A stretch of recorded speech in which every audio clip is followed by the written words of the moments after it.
નરે બોલે રસાલુવા રે, વાકા વાકા ગાય રે મધુરા ગાન. નરસૈયાચા સ્વામી રે, નરસૈયાચા સ્વામી રે, જાઉં બલિહારી રે, વાલે મારે આપ્યા સુખના નિધાન, વાલે મારે આપ્યા સુખના નિધાન. જુવાની ને દાડે રે, જુવાની ને દાડે રે, હરી સમર્યા નહીં રે, મોયું મોયું પરદારા સુમન. કાંઈક તે મોયો રે, કાંઈક તે મોયો રે, કામની ના કલ્પમાં રે, વલી કાઈ જોડવા ચાલ્યો ધન. 5 ને 25 રે, 5 ને 25 રે, ગયા પર પંચમાં રે, આવ્યા પેલા 60 વાલા દન. 70 ને સુધી રે, 70 ને સુધી રે, કાઈ સમજ્યો નહીં રે, નવરે ઓળખ્યા અસરન સરણ. નયને નવ સુજે રે, નયને નવ સુજે રે, ગલે બહુ નાસિકારે, તૂટીને શીથલ થયું છે તન. માયા તો ન મૂકે રે, માયા તો ન મૂકે રે, તૂટે નહીં તૃષ્ણા રે, ઓળખ્યા નહીં અસરન સરણ. ચરણન ચાલે રે, ચરણન ચાલે રે, કર ગહી ચેષ્ટિકા રે, વલતી કઈ સેવા ચાલ્યો વન. મુખડામાં દંત રે, મુખડામાં દંત રે, એક દિશે નહીં રે, તોય પાપી ઉદર માગે અન્ન. ભાગ્ય જેનું ભલું રે, ભાગ્ય જેનું ભલું રે, આ અવસરને ઓળખ્યો રે, તે તો પ્રાણી કહેવાય હરિના જન. નરસૈયાના સ્વામી રે, નરસૈયાના સ્વામી રે, સુખમાં સાંભળે રે, જો હોય પૂર્વ જન્મનું પુણ્ય, જો હોય પૂર્વ જન્મનું પુણ્ય. જીરે રાત રહે જારે, પાછલી ખટગડી, સાધુ પુરુષને સુઈ ન રહેવું. નિંદ્રાને પરહરી, સમરવા શ્રી હરિ, કૃષ્ણ તું એમ કહેવું. જીરે જોગિયા હોય તેને જોગ ઉપાસવા, ભોગિયા હોય તેને ભોગ તજવા, વેદિયા હોય તેને વેદ સંભાળવા, વૈષ્ણવને કેવલ કૃષ્ણ કહેવા. ચિરે કવિજન હોય તેને સદગ્રંથ શોધવા, દાતાર હોય તેને દાન કરવા. પતિવ્રતા નારીએ પિયુજીને પૂછવું, વચન કહે તે તો શીશ ધરવા. જીરે આપને આપના ધર્મ સંભાળવા, મન કર્મ વચન તે મેલ ટાલી. બને નર સૈયો તમો પતિત પાવન, સદાચરને રાખો મુને વારી વારી. જીરે રાત રહે જાહરે, પાછલી ખટગડી, સાધુ પુરુષને સુઈ ન રહેવું. યદુપતિનાથ તે મિત્ર છે તમે તના, જાવો વેગે કરી કૃષ્ણ પાસે. પ્રીત પૂરન તની હે તે ધરશે હરી, મનના મનોરથ સફળ થાશે. ઘેર બાલક સહુ દુઃખ પામે બહુ, અન્ન ને વસ્ત્રથી રહી છે ઉના. નિરધન સર્જ્યા પુણ્ય કીધા વિના, કર્મના દોષ તે આવી પૂગ્યા. જદુપતિ જાદવો ભક્તિ વસ માધવો, કરશે કરુણા પ્રભુ દીન જાની. ગોમતી સ્નાનથી કોટી અધ નાશશે, નિરખતા કૃષ્ણને પ્રેમ આની. કૃષ્ણને હલી મળી શીઘ્ર આવો ફરી, જાણશે દુઃખ અંતર જામે. વિનતી મનમાં ધરો આલસ પર હરો, સહાય થશે રે નરસૈનો સ્વામી. જીરે યદુપતિ નાથ તે મિત્ર છે તમે તના, જાવો વેગે કરી કૃષ્ણ પાસે. મેં જોગી જસ ગાયા બાલા, બે આનંદ જસ ગાયા રે. અલખ અલખ કરતા યોગી બ્રિજ મંડલ में आया रे. ભિક્ષા લેકર આઈ નંદ રાની, શંકર શીસ ડોલાયા રે. નગન દેખ કર ગયે મંદિર में, लेकर अंबर उठाया रे. क्या करूं मैया तेरा पाठ पीतांबर, क्या करूं कंचन माला रे. भूख दिखलाऊं तेरा बालक जी का, गुरु जी मोहि बताया रे. दो कर जोरी कहे नंद रानी, सुन हो शंकर राधा रे. बालक नहीं दिखलाऊ दिगंबर, बालक जात डराया रे. जाकी दृष्टि सकल घट व्यापी, सो क्यों जाय डराया रे. मेरा स्वामी अंतरयामी, तुम कित भुवन छुपाया रे. बाल कृष्ण ले आई नंद रानी, शंकर शीसन माया रे. चरण धोई चरणामृत लीना, सिंगी नाद बजाया रे. सुफल फलो मैया बालक तेरा, देखी शंकर सुख पाया रे. धन्य यशोदा धन्य नंद जी, कहे त कबीर पद गाया रे. मैं जोगी जस गाया बाला, मैं आनंद जस गाए. भजो भगवंता भूल मत जाओ, मन साजनम को एहि रे लाओ. गुरु सेवा करी भक्ति कमाई, ताथे मन सा देहि रे पाई. भजो भगवंत भूल मत जाओ, ता देहु वंशे देवा. सो देही कर ले तू हर जी की सेवा. सेवक सोई जो लागे सेवा, ताकू मिले निरंजन देवा. सदगुरु मिले तो खोल कपाटा, बहुर न आवे यो निरे वाटा.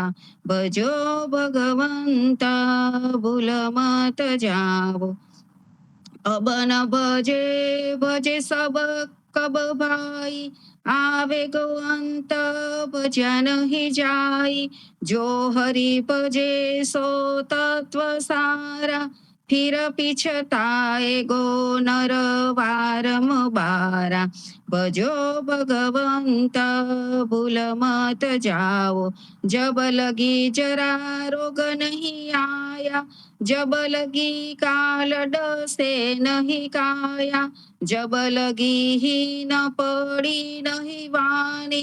तब लग भजिले तू सारंग पानी. भजो भगवंत भूल मत जाओ, आ तेरो अवसर आ तेरी बारी. घट ही भीतर सोच विचारी, कहे त कबीर जित भवहारी. बहुविध कहो रे पोकार पोकारी.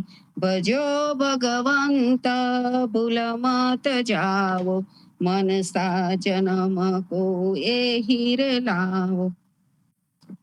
આરતી શ્રી જગન્નાથ મંગલા કરી, પરસત ચરનાર વિંદ આપદા હરી. ગણન ગણન ઘંટ બાજે બેન બંસરી, બાજત મૃદંગ તાલ નાદ ખંજરી. દીપક જ્યોત જગમગે શ્રી કંચનાપુરી, નવબાતી અગર તેલ પાચક જરી. ઇન્દ્ર દમન સિંધુ ગજે રોહિણી ખડા, માર્કંડ શેત ગંગા આનંદ ભરા. એક નામ તીન લોક 14 ભુવન સંચરાચરી, રોમ રોમ રંકાર કાહે સુડરે. ગરુડ ખંભ સિંધ પોર જાતરા ભરી, હીરા માણેક મોતી પના જ્યોત કી છડી.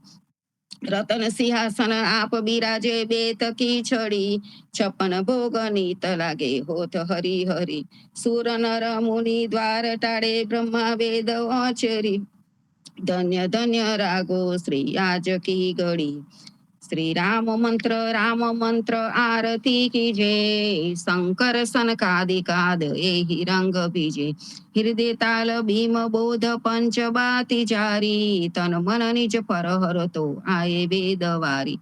અખંડ જ્યોત બિમલ મોદ બહે દિન રાતી, आरती रघुनाथ जी की जय पर भाती. कहता कबीर समझ धीर ऐसे लो लाए, चरण टेक रघुनाथ जाके निर्भय सद पाए. श्री राम मंत्र आरती की जय, शंकर सनकादिकाद एहि रंग बीजे.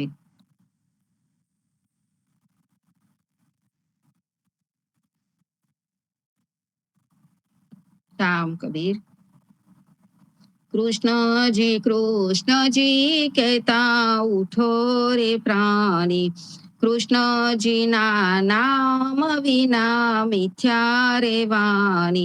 प्रभाते उठीने लीजे कृष्णजीનું નામ, કૃષ્ણજીએ વાસ્યું રૂડું ગોકુળિયું ગામ.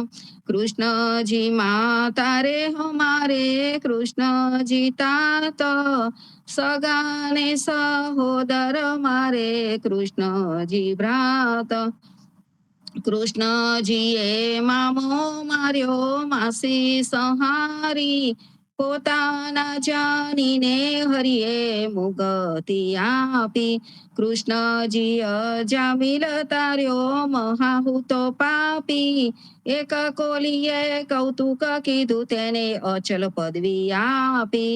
કૃષ્ણજીએ ગુણકા તારી અહલ્યા ઉદ્ધારી, કૃષ્ણજીના નામ ઉપર જાવું બલિહારી. દાસલડા બને રે હરિની ભગતિ જાની, મહેતા નરસૈયાના સ્વામીની બોલો અમૃત વાણી. કૃષ્ણજી કહેતા ઉઠો રે પ્રાણી, આજ મારા નયના સફલ થયા, જોયા નાથને નિરખી, સુંદર વદન નિહાળીને હૈડા મે હરખી. આજ મારા નયના સફલ થયા, જેવું રે મન મારું હતું તેવું નાથે કીધું. પ્રેમે પ્રભુજી પધારિયા, આલિંગન લીધું. આજ મારા નયના સફલ થયા, શિવ વિરાંચીને મહામુનિ તેને ધ્યાને ન આવે. પરમ ભાગ્ય બ્રિજનારના વાલો લાડ લડાવે. આજ મારા નયના સફલ થયા, મારો વાલો જીવી હારીલા, તેને જાવા ન દીજે. હાથેથી હરીને ના મૂકીએ અંતરગત લીજે. આજ મારા નયના સફલ થયા, શ્યામજી સંગ શ્યામા રહે, આલાપીને ગાયે સ્વર પૂરે સહુ સુંદરી. અતિ આનંદ થાય, આજ મારા નયના સફળ થયા. ધન ધન રે જમુના તટ, ધન વ્રજનો રે વાસ, પરમ ભાગ્ય આ ભૂમિના, વાલો રમિયા છે રાસ. આજ મારા નયના સફળ થયા, અમર લોક અંતરિક્ષથી જોવાને આવે. પુષ્પ વૃષ્ટિ દેવતા કરે, નર સૈયો વધાવે. આજ મારા નયના સફળ થયા, જોયા નાથને નિરખી. જીવનજી મહારાજ માગું શરણું તમારું, શરણું તમારું રામા શરણું તમારું. જીવનજી મહારાજ માગું શરણું તમારું. કૃષ્ણદાસને ભક્તિ આપી, સર્વે ભક્તોની કષ્ટી કાપી.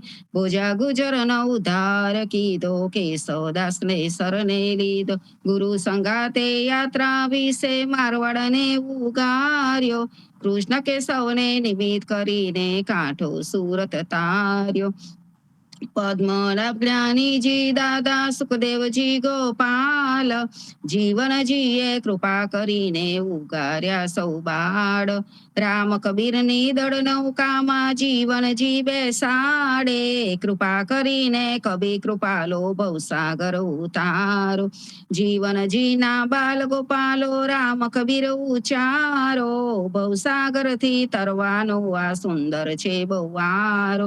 અનન્ય ભક્તિ નામ નિષ્ઠાને સત્સંગતને તારો, અવિશ્વાસને દૂષિત ભોજન સલીલ સંગને ટાળે. નિશંક હોઈને ભજન કરો તો નામ ફળે તત્કાળ, મુજ પાપીને શરણે લીધો એવા દીન દયાળુ.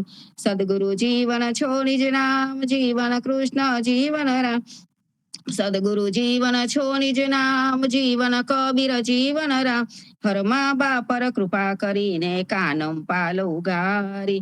જીવનજી મહારાજ માગું શરણું તમારું, શરણું તમારું રામા શરણું તમારું. જીવનજી મહારાજ માગું શરણું તમારું. સ્વામી કૃપા કરો અતિ ગણી, સ્વામી રે મારા સ્વામી કૃપા કરો અતિ ગણી. બાજો કુવિચાર અચલ ભક્તિ દેતા હરી. જે છે મોતી ભંડાર પાએ લાગી કરું વિનંતી.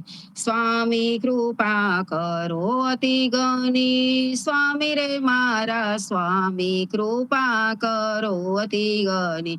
બાજો કુવિચાર અચલ ભક્તિ દેતા હરી. જે છે મોતી ભંડાર પાએ લાગી કરું વિનંતી. આનંદ આરતી હરખય પારા, હરિજન આયે મેરે પ્રાણ આધારા. સંતો દર્શન મેરે ત્રણ તાપની વારે, જન્મ મરણ ભવ સાગર તારો. શાક પાક મળી ભોજન પાવો, સંત સંગત મળી હરિ ગુણ ગાવો. ઘેર ઘેર મંગલ હોત બધાય, જન જીવન તહા બલ બલ જાય. આનંદ આરતી હરખય પારા, હરિજન આયે મેરે પ્રાણ આધારા. રામ કબીર. વિચાર વિમર્શ સ્વામી જગદીશચંદ્ર મહારાજ જીવનવાણીમાંથી.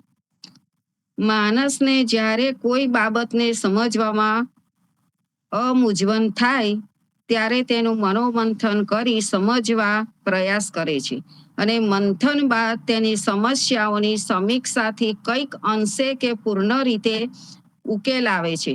ઘણીવાર ઈશ્વરી ગૂઢ તત્વોને સમજવા માટે જાત જાતના તર્ક વિતર્કો કરવાથી અનેક પ્રકારના મત મંતાંતરો થાય છે.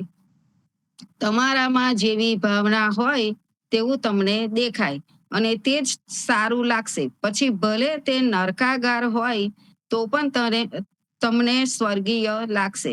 માટે જ અધ્યારુજી મહારાજ કહ્યું છે, આપને મન જે સુખ માને એ નર્ક સંપૂર્ણ તેને તાં છે એ. કર્મકાંડીને વેદ માર્ગ ગમશે અને કર્મકાંડના દોષો તેને દેખાશે નહીં. આવા માર્ગને માટે જેને લગ્ની લાગી હોય તેને બીજું ગમશે નહીં. એવા વ્યક્તિઓને બીજું ના સૂજે, કારણ કે તેઓ કર્મબંધનમાં ફસાયેલા હોય છે.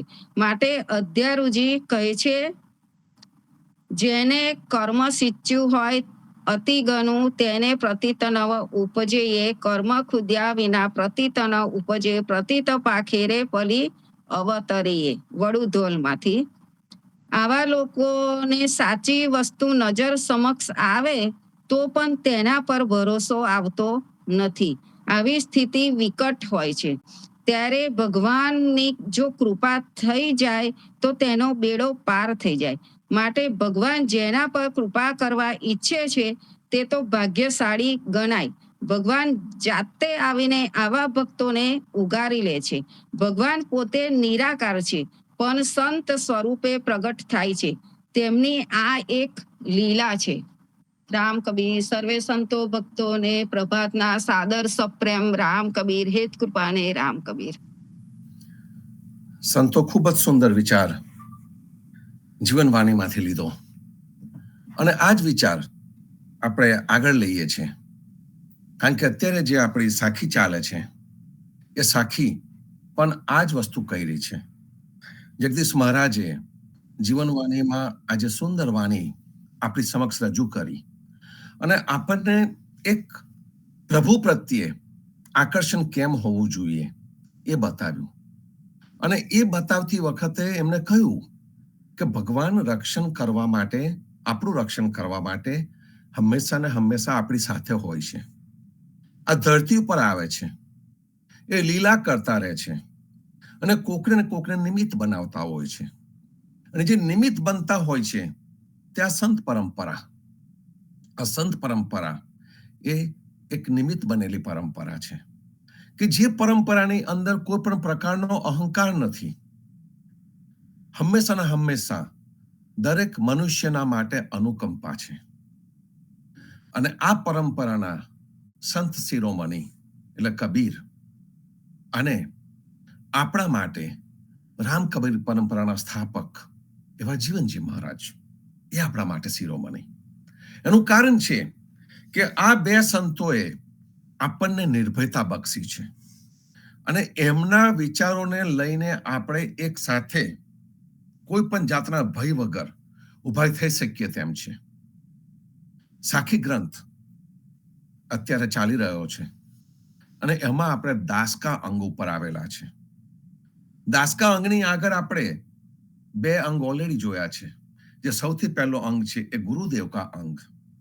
અને એની અંદર ગુરુનું સ્થાન આપણા જીવનમાં કયું હોઈ શકે, ગુરુ કેવા હોઈ શકે. અને જીવનજી મહારાજે પોતાની ઓળખ પણ એ ગુરુદેવ કા અંગની અંદર જ આપી દીધી છે. અને ત્યાર પછી આવ્યો છે સંત કા અંગ અને એની અંદર સંતના બધા લક્ષણો આપણને બતાવ્યા છે. ગુરુની વાત કરી, સંતની વાત કરી અને ત્યાર પછી આ જે ત્રીજો અંગ અત્યારે આપણે જે ચાલી રહ્યો છે એ દાસકા અંગ. અને દાસકા અંગની અંદર પણ આઈ થિંક ગઈકાલે આપણે સાખી નંબર 98 અને 99 બેનું વાંચન કર્યું અને એનું વિશ્લેષણ કર્યું અને એને જ આપણે આગળ સમજવાનો પ્રયત્ન કરીએ છીએ. આપણા સત્સંગનો હવેથી આ જ ક્રમ રહેવાનો છે કે સોમવારે સત્સંગ થશે એ સાખીની ઉપર, મંગળવારે એનું અંદર વધારે ડિટેલ વિશ્લેષણ કરીશું જેથી પાકું થાય. જગદીશ મહારાજે આપણને એક ચોખ્ખા શબ્દોમાં જણાવેલું છે કે તમારે બધા આખા પારાયણો કરવાની જરૂર નથી. આટલી બધી સાખીઓ છે એમાંથી જો એક સાખીની પણ સમજ તમને આવી ગઈ તો તમારું જીવન બદલાઈ જશે. પ્રેમજીવન મહારાજ પણ આપણને એ જ કહે છે. અમુક જગ્યાએ એક સાથે 5 પારાયણ થતા હોય. ગઈકાલે જ મારે પ્રેમજીવન મહારાજ સાથે સત્સંગ થતો હતો તો કે એક સાથે 5 પારાયણ થાય અને પારાયણ કેટલા જણા કરે? 5 પારાયણ કરવા માટે ની કેપેસિટી કેટલાની હોય? તો કે 5-15 બેસે ને બાકીના બધા વાતો કરે. એ પારાયણનો કોઈ અર્થ નહીં. એના કરતા પારાયણની અધ્યરીજી મહારાજના કીર્તનની એક ટૂપ લીધી હોય અને એ ટૂપને આપણે ડિટેલમાં સમજ્યા હોઈએ તો કદાચ આપણી સમજણમાં આવે, અને સમજણમાં આવે ત્યાર પછીથી તમે જ્યારે એનું કીર્તન કરો, એનું ગાન કરો તો કંઈક એનો લાભ જ તમને જુદો મળે. મિકેનિકલી મશીનની જેમ ગાઈ જવાથી કોઈ ફેર પડવાનો નથી. એની પૂરી સમજ આવવી જોઈએ. હમણાં જીવનવાણીનું જે વાંચન લીધું એમાં પણ એક્ઝેક્ટલી એ જ મેસેજ છે. અને સમજ માટે જ આપણે જીવનવાણી રાખી છે. સમજ માટે જ આપણે બધા પુસ્તકો રાખ્યા છે કે જો સમજીને કોઈ પણ કાર્ય કરીએ તો આપણને હૃદય સોસરવું ઉતરે, આપણા જીવનમાં આવે. આપણી રામકબીરુદા પરંપરા ને કહી છે કે બે તો આચરણનો ધર્મ છે. એ પુસ્તકીય ધર્મ નથી. આપણને પુસ્તકથી દૂર કરી દીધેલા છે.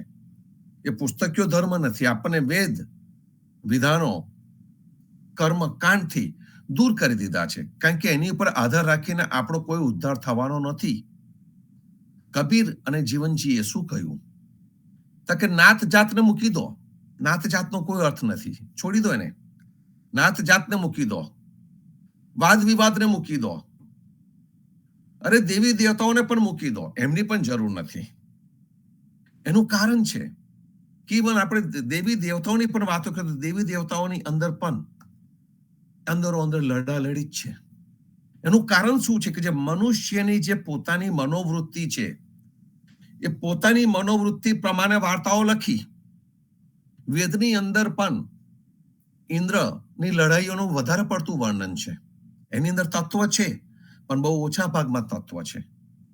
મોટા ભાગે તો લડાઈઓ છે એની અંદર પણ. એટલે મનુષ્યના મનમાં જે ચાલી રહ્યું છે એ જ વસ્તુ એને રચેલા શાસ્ત્રોની અંદર પ્રતિબિંબિત થતી હોય. કબીરે જે સાખીઓ ગાઈ, જીવનજી મહારાજના વખતની જે સાખીઓ છે એ સાખીઓ બધી સંવાદ રૂપે છે.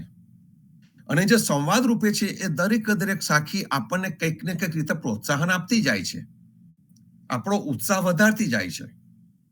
એનું કારણ છે કે સાખીની અંદર વિદ્વતા નથી, જ્ઞાન નથી, ખોટા વિચારો નથી. એની અંદર અમલમાં મૂકી શકાય તેવી વસ્તુઓ છે. અને એટલા માટે કબીર અને જીવનજીએ કહી દીધું કે નાત જાત મૂકો, દેવી દેવતાને મૂકી દો, વાદ વિવાદને મૂકી દો અને નિર્ભય થાઓ. અને નિર્ભયતા તમારી અંદર આવી ગઈ ને એક વખત, પછી તમારી અંદર નિર્મળતા આવશે. અને નિર્મળતાનો વખતે જ તમને દેખાશે કે ભગવાનનું મારા જીવનમાં સ્થાન છે. આપણે જે અત્યારે જે ગઈકાલે જે સાખી લેવામાં આવી એ સાખીની અંદર કે છે કે જન રક્ષાકુ જીવના હરિધરે 10 અવતાર, અબ હલ મુસલ હલધર લીએ ગરુડ ચડે ગોપાલ. ખૂબ જ સુંદર સાખી. આ સાખીની અંદર જીવનજી મહારાજ આપણને ચોખ્ખા શબ્દોમાં કહે છે કે ભાઈ જે 10 અવતારની જે વાતો છે એ 10 અવતાર ભગવાને કેમ ધારણ કર્યા, એનો હેતુ શું છે જો તમે જુઓ તો તરત જ તમને ખબર પડશે કે એનો હેતુ ફક્ત ને ફક્ત આ ધરતીનું રક્ષણ કરવાનો છે. ફક્ત ને ફક્ત મનુષ્યનું રક્ષણ કરવાનો નથી. મનુષ્યનું રક્ષણ થાય છે, દરેક અવતારે એને મનુષ્યનું રક્ષણ કર્યું છે. નરસિંહ અવતાર વખતે પ્રહલાદનું પણ રક્ષણ કર્યું છે. આ દાસકા અંગની અંદર આપણે આ સાખીઓ સુધી પહોંચીએ એની પહેલાની જે સાખીઓ છે એ બધી સાખીઓની અંદર પ્રહલાદની વાતો કરી છે. જીવનજી મહારાજે પણ પ્રહલાદની વાતો કરી છે. અને એની અંદર ચોખ્ખા શબ્દોમાં કહ્યું છે કે ભગવાનના અવતારનો હેતુ રક્ષણ કરવાનો છે. અધ્યરુજી મહારાજનું કીર્તન હેલી, એની અંદર પણ આપણને ભગવાન કોણ છે એ બતાવવામાં આવેલું છે. સર્જે, પાલે અને સંવારે. જેને આપણું સર્જન કર્યું, જે આપણું પાલન કરે છે અને જે આપણી અંદરની જેટલા કુવિચારો છે, જે કુબુદ્ધિ છે, ભ્રમણાઓ છે, એનો જે સંહાર કરે છે તે આ પરબ્રહ્મ છે એવું હેલીમાં આપણને કહેવામાં આવ્યું છે. તો આ જે વસ્તુ આપણને બતાવવામાં આવી છે એમાં ભગવાનની ઘણી બધી ભૂમિકાઓ આપણા જીવનમાં હોઈ શકે. અને એમાંની એક ભૂમિકા એટલે રક્ષણહારની. આપણે શું કર્યું? આપણા જીવનમાં ભગવાનની શું ભૂમિકા છે? આપણા જીવનમાં ભગવાન ઘણા બધા રૂપે આવી શકે. જીવનજી મહારાજે તો કહ્યું કે રક્ષણહારના રૂપે આવે છે. એક જગ્યાએ જગદીશ મહારાજ એક પુસ્તકમાં બહુ સુંદર રીતે લખ્યું છે કે ભક્તને કોઈ પણ પ્રકારનો ડર નથી. એનું કારણ કે ઘણી બધી ખાતરીઓ આપવામાં આવી છે અને એમાંની એક ખાતરી ભગવદ્ ગીતામાં છે, યોગક્ષેમમ વહામ્યહમ, કે હું મારા ભક્તોનું યોગક્ષેમ નું વહન કરીશ, મારા ભક્તોને હું યોગક્ષેમમાં રાખીશ. આજે યોગક્ષેમ છે એના બે અર્થ છે. એને જે જરૂરી છે તો હું ચોક્કસ પહોંચાડીશ અને જરૂરી છે તેનું રક્ષણ કરીશ. મનુષ્યની પોતાની ટૂંકી ભૂમિકાની અંદર મનુષ્ય શું વિચારે કે મારે તો ફક્ત ને ફક્ત આર્થિક સમૃદ્ધિ જોઈએ છે અને આર્થિક સમૃદ્ધિ જોઈએ છે એટલા માટે હંમેશા ને હંમેશા દર બદર ભટકતો રહે, મંદિરે મંદિર જતો રહે, માનતાઓને બાધાઓને માનતો રહે. એ માગી માગીને ભગવાન પાસે શું માગે? તો કે માગીને દીકરો માગવા જાય, ઘડીકમાં બિઝનેસ માગે, બિઝનેસની અંદર સક્સેસ થાય એવું માગે, કંઈક ને કંઈક ગાડીઓ માગે, બંગલા માગે. એની દરેક માગણીની અંદર ફક્ત ને ફક્ત એક ભૌતિક સંપત્તિ, ભૌતિક સુખોની જ માગણી મનુષ્ય માગી શકે. અને જ્યારે આ શબ્દ આવ્યો કે યોગક્ષેમમ વહામ્યહમ, એ જે યોગક્ષેમ નામનો જે શબ્દ આવ્યો એની અંદર it is all inclusive package. પ્રભુ તું એટલું આપ જે ભરણ પોષણ થાય. આજ જે આપણે એ સુંદર ભક્તિ નું ગીત છે એની અંદર આપણે શું માગીએ છીએ? કેટલો સંતોષ માગે છે કે તું એટલું આપજે કે મારું ભરણ પોષણ થાય અને મારે આવેલો હોય મ માંગને આવે એ ભૂખ્યો ન જાય. આ માગે, આ ભક્તની માગણી છે. અને એની સામે લોભી ગૃહસ્થની માગણી કઈ? અનલિમિટેડ. મારી પાસે લાખ છે તો મારે 5 લાખ જોઈએ, 5 લાખ હોય તો 10 લાખ જોઈએ, 10 હોય તો કરોડ જોઈએ, કરોડમાંથી કઈ નો કઈ અબજો સુધી પહોંચી જાય છતાં પણ એને ધરાવો ન થાય ને સંતોષ ન થાય. એ યોગક્ષેમ વહામ્યહમ નથી. ભગવાન આપણા જીવનમાં એનો રોલ પરફોર્મ કરી જ રહ્યો છે, પણ આપણે જીવનમાં ભગવાનની શું ભૂમિકા છે એ નક્કી કરવાની રહી. નરસિંહ મહેતા તો ત્યાં સુધી કહી દીધું કે સાચો ભક્ત હોય તો મુક્તિ ન માગે, માગે જન્મો જન્મ. એને દરેક જન્મે અહીંયા આવવું છે અને દરેક જન્મે આવીને ભગવાનની ભક્તિ કરવી છે. એ મુક્તિ નથી માંગતો. અને એવાની સામે ભગવાને ખાતરી આપી દીધી છે કે હું તારી સાથે હંમેશા છું. મારી પત્ની લક્ષ્મી છે એ તારી દાસી રહેશે અને હું તારું રક્ષણ કરતો રહીશ. તો ભગવાને જ્યારે આપણને રક્ષણ કરવા માટેની ખાતરી આપી ત્યારે જીવનજી મહારાજ કહે છે કે ત્યારે મારું મન લાગી ગયું કે આ ભક્તિની અંદર મારું મન લાગવું જોઈએ. ગઈકાલે ધ્રુવભાઈ બહુ સરસ વાત કરી હતી. 14 દિસ બાંધો જીવને આપણે સવારે સાખી ગઈએ છે. એમને 10 દિસની વાતો કરી હતી. 10 દિશાઓ. પણ 10 દિશાઓ શું છે? તો કે આપણે પૃથ્વી ઉપરથી જ્યારે બેઠા હોઈએ તો આપણે દિશાઓને ગણતા હોઈએ છીએ. તો કે ભાઈ 4 દિશાઓ તો છે, ઉત્તર, દક્ષિણ, પૂર્વ, પશ્ચિમ. એનાથી મનુષ્યને સંતોષ ન થયો તો એને 4 ખૂણાઓ કાઢ્યા, ઈશાન, નૈઋત્ય એમ કરીને 4 ખૂણા કાઢ્યા. એટલે 4 ને 4 8 થઈ. અને પછી કે છે ઉપર અને નીચે એટલે 10 દિશ થઈ. અને આ 10 દિશ વાળી જે સાખી છે એ ભોજા ગુર્જરના ઉદ્ધાર વખતે જીવનજી મહારાજે મંગલેશ્વરમાં ગાયેલી હતી, કહેલી હતી. તો એ સાખી એ વખતે ભોજા ગુર્જરનું પણ રક્ષણ કર્યું છે. જીવનજી મહારાજના રૂપે આવીને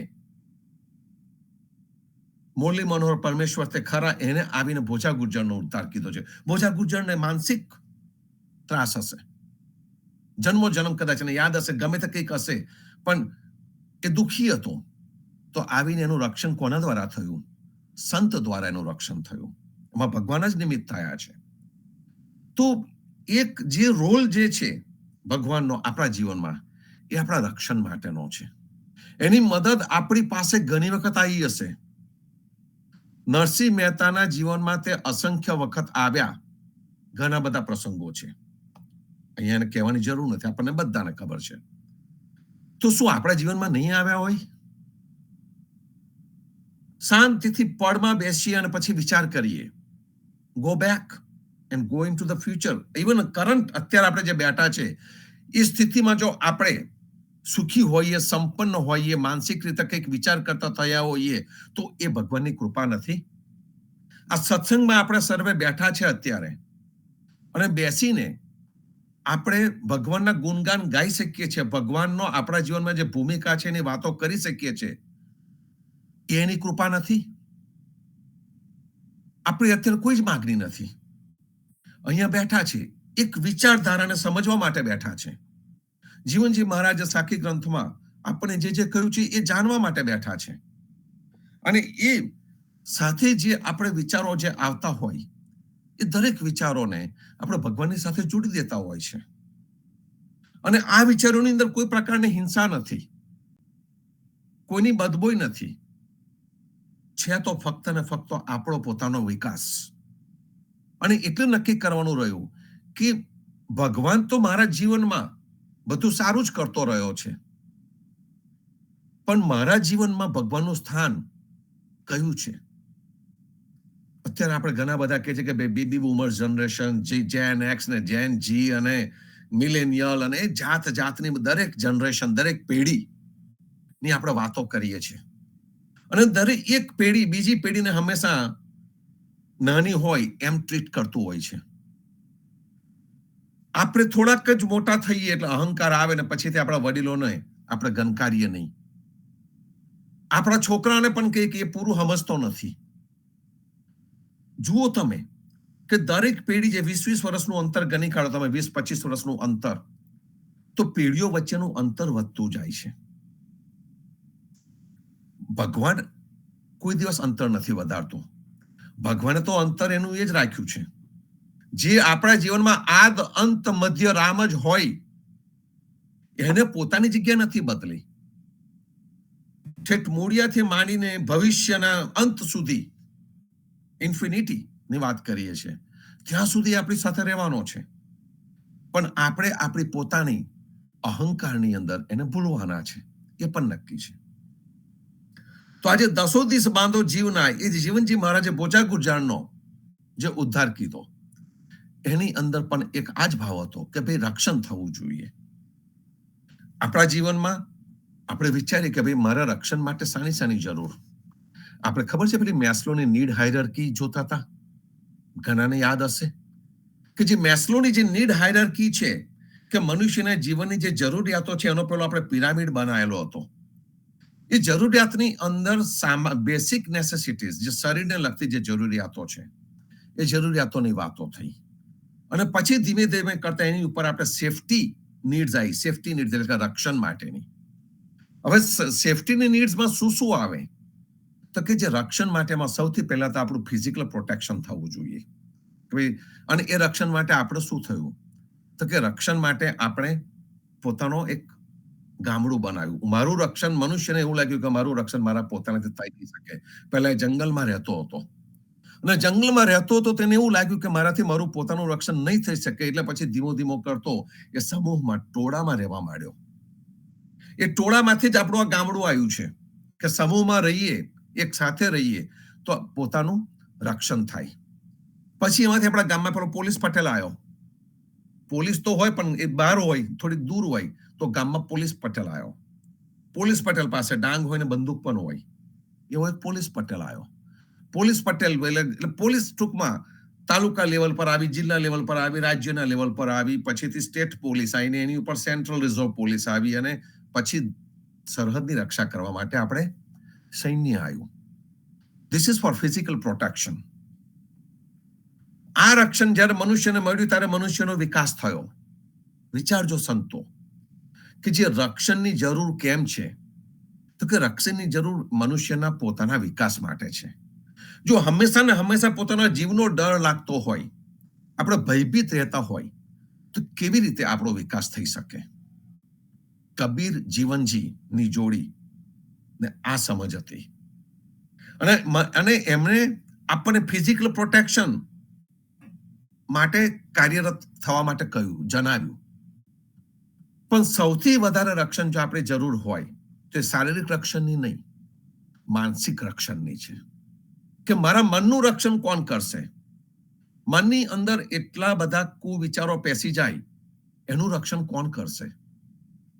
અને એની પણ આગળ જઈને કબીરજીએ આપણને આત્મિક રક્ષણની વાત કરી કે તું પોતાના સ્વ સ્વરૂપની અંદર જા. તારા પોતાનો જે તારી સાથે જે હંમેશા છે, સ્વ સ્વરૂપ તારી સાથે છે, જે આત્મા તારી સાથે છે, એનું રક્ષણ કર. એનું કારણ છે કે જન્મો જન્મથી જે આપણે કૂડો અને કચરો ભરતા આવ્યા હોય, એ જન્મો જન્મનો કૂડો કચરો કેવી રીતે નીકળી શકે? ગઈકાલે જે વાંચન લેવામાં આવ્યું હતું, એ વાંચનની અંદર જ એનો ઉપાય બતાવ્યો છે. ધ્રુવભાઈએ લીધું હતું એને. એ ગઈકાલે એમને વિશ્લેષણમાં લીધું હતું કબીરની અંદર. અને એમાં કબીર ચોખ્ખા શબ્દોમાં કહે છે કે કેટલાય લોકો ધ્યાન કરવા માંડ્યા, કેટલાય લોકોએ વેશ પલટો કરી નાખ્યો અને આશ્રમો બનાવ્યા, કેટલાય લોકો વેશ પલટો કરીને વનવાસમાં રહેવા ગયા, કેટલાય લોકો તીર્થ સ્થાનોમાં ભટકવાનું ચાલુ કરી દીધું, કેટલા લોકોએ પૂજા પાઠ કર્યા, કેટલા લોકોએ કર્મકાંડ કર્યા. દરેક જન પોતપોતાની રીતે કંઈક ને કંઈક સમજ પ્રમાણે કંઈક ને કંઈક પામવા માટે આવું કરતા રહે છે. પણ આ દરેક વસ્તુથી કશું થવાનું નથી. ફક્ત ને ફક્ત સમયની બરબાદી છે. જે વસંત કબીરે જોઈતી, હંમેશા ખીલેલી વસંત, એ વસંત જે કબીરે ખીલેલી જોઈ છે, એ વસંત એટલે કઈ કે તમારું મન ખીલેલું હોય, મનનું રક્ષણ પૂરેપૂરી રીતે થયેલું હોય. તો જે ખીલેલું મન હોય એના માટે કબીરે આ જગ્યા ઉપર, I think it page number 130 ઉપર આ છે. સો એ જે કબીર આપણને કહે છે કે નામની ભક્તિ કર. ભગવાન એના નામમાં સમાયેલો છે. એટલે તું નામ ભક્તિ કર. અને નામ ભક્તિનું મહત્વ આપણને ખૂબ રીતે બતાવવામાં આવેલું છે. જીવનજી મહારાજે પણ આપણને એ જ આપી. મૂર્ત વિનાના ભગવાનની વાત અહીંયા કરવામાં આવી છે. મૂર્ત એટલે કે મૂર્તિ નહીં, મૂર્ત વગરના ભગવાન, આકાર વગરના ભગવાનની વાત કરવામાં આવેલી છે. કારણ કે કોઈને પણ ખબર નથી પડવાની કે આત્માનો આકાર કેવો છે. એ સૂક્ષ્મમાં સૂક્ષ્મ છે ને મોટામાં મોટો છે. એની વાત આપણને કરવામાં આવી છે. અને એને તમારે લઈને આગળ ચાલવાનું છે. ગઈકાલે પ્રેમજીવન મહારાજ સાથે હું વાત કરતો હતો ત્યારે એમને મનુષ્યના મનનું દરેક વસ્તુ જે પ્રતિબિંબિત થતી હોય, એ વખતે આ હરખ ભાવન ની એક લીટીની વાત કરતા હતા. અને એમાં એમને કહ્યું, ભક્તિ ચરાચર ઉપજી અને સ્વામી કરોની પસાઈ. ભક્તિ ચરાચર ઉપજી, ચર અને અચર, દરેક બાજુથી ભક્તિની એક લેયર ઉઠી છે, એક ઉમળકો આવ્યો છે. અને ભક્તિ કરવાનો જે ઉમળકો આવ્યો છે અને સ્વામી કરો ની પસાઈ, તે વખતે સ્વામી, પરબ્રહ્મ, ગુરુજન, સંતજન, એમની કૃપા આપણી ઉપર થાય. અખિલ વિશ્વમત એક હોઈએ, અખિલ વિશ્વમત એક હોઈએ. આખા વિશ્વનો મત એક જ હોય. આખા વિશ્વનો મત શાંતિ જ હોય, કે દરેકને શાંતિ જોઈએ છે. પણ જાય છે કયા રસ્તા ઉપર? અશાંતિના રસ્તા ઉપર. અખિલ વિશ્વમત એક હોઈએ, ધાઈએ ગરવો રાય. હરખ ભાવન હૈડે ધરું, અને જોજો આત્મ વિચાર, લેજો જપ જોઈ કરી, હરિ મંત્ર સૌમાં સાર. હરિનું નામ એ જ એક સાર તત્વ છે. ખૂબ સુંદર રીતે હરખ ભાવનની અંદર આ અધ્યયજી આપણને કહી રહ્યા છે. અધ્યયજી જે આ કહ્યું, એ જ વસ્તુ આજે રક્ષણહાર હરિ છે, એની અંદર આપણને આવે છે સંતો. આ ભગવાનની ભૂમિકા, જે આપણું રક્ષણ કરવાની ભૂમિકા છે, એની પણ એક કન્ડિશન છે, એની શરત હોય છે. ભગવાન ભક્તનું રક્ષણ કરે છે, તો એનો અર્થ શું થયો? કે યુ હેવ ટુ ક્વોલિફાય. ભક્ત થવું પડે. અને ભક્ત એટલે કોણ? તો કે જે વિભક્ત નથી તે, જે હંમેશા ભગવાન સાથે જોડેલો છે, તે ભક્ત. અને એ ભગવાનની વાત અહીંયા કરવામાં આવી છે. આપણે વિચારીએ કે ગોપી વૃંદાવનને છોડીને કૃષ્ણ મથુરા ગયા, તો તે વખતે ગોપીઓ અને ભગવાન જુદા પડ્યા. પણ ખરેખર એવું નથી. જ્યારે ઉદ્ધવ પાછા ગયા વૃંદાવનમાં, ત્યારે એમને ગોપીઓનો વિરહ જોયો છે. પણ ગોપીઓએ કોઈ દિવસ કૃષ્ણને પોતાનાથી જુદા નથી કર્યા. અને જે ઉદ્ધવ જ્ઞાન આપવા માટે ગયો હતો ગોપીઓને, એ ગોપીઓની પાસેથી કંઈક શીખીને આવ્યો. કબીર પણ કહે છે કે એક એક ગોપીના પ્રેમની આગળ તો હજારો કબીર પણ કુરબાન થઈ જાય. એટલે જે ગોપીઓની જે કૃષ્ણ ભક્તિ હતી, જે પ્રેમ ભક્તિ હતી, પ્રેમ લક્ષણા ભક્તિ હતી, એ ગજબ પ્રકારની હતી. એટલે એવા ભક્તની વાત છે અહીંયા કે એનું કોનું રક્ષણ ક્યારે થઈ શકે? તો કે આ લોકોનું રક્ષણ થઈ શકે કે જેમનો ભગવાન માટેનો જે પ્રેમ છે એ નિષ્કામ પ્રેમ છે, એના ગુણગાન એને ગાવા છે, ભક્તિ ચરાચર ઉપજી એ એને કરવું છે, અને એનું રક્ષણ થઈ શકે. ખૂબ સુંદર ભાવ છે સંતો. આ બંને સાખીની અંદર આપણા માટે રામ અને કૃષ્ણ જેમને જીવનજી મહારાજે કૃપાનાથ કરીને સંબોધ્યા, એ આપણા માટે હર ઘડી ઊભા છે. તૈયાર થવાનું છે આપણે. એ જ ભાવમાં રહીએ, આવતા રહીએ. સાંજે સંધ્યા આરતીમાં, આવતીકાલે ફરીથી પ્રભાતિયામાં, અને પ્રભાતિયા વખતે ફરીથી પાછા આ સાખીઓના સંવાદમાં. રોજે રોજ આ સંવાદ ચાલશે. આવતા રહેજો, મળતા રહીશું. સર્વ સંતો ભક્તોને પ્રભાતના રામ કબીર, ભારતમાં સંધ્યાના રામ કબીર, સ્વામી પરિવારને રામ કબીર. રામ રામ કબીર રામ કબીર રામ જય કબીર. સત ગુરુદેવ રામ રામ પ્રજા રામ કબીર રામ રામ કબીર. બાળ રામ ગોપાળોને કબીર. જીવનજી મહારાજના બાળ ગોપાળોને રામ કબીર. સર્વે સંતોને પ્રભાતના રામ કબીર. રામ કબીર રામ કબીર. રામ કબીર રામ કબીર રામ કબીર. રામ કબીર. રામ કબીર.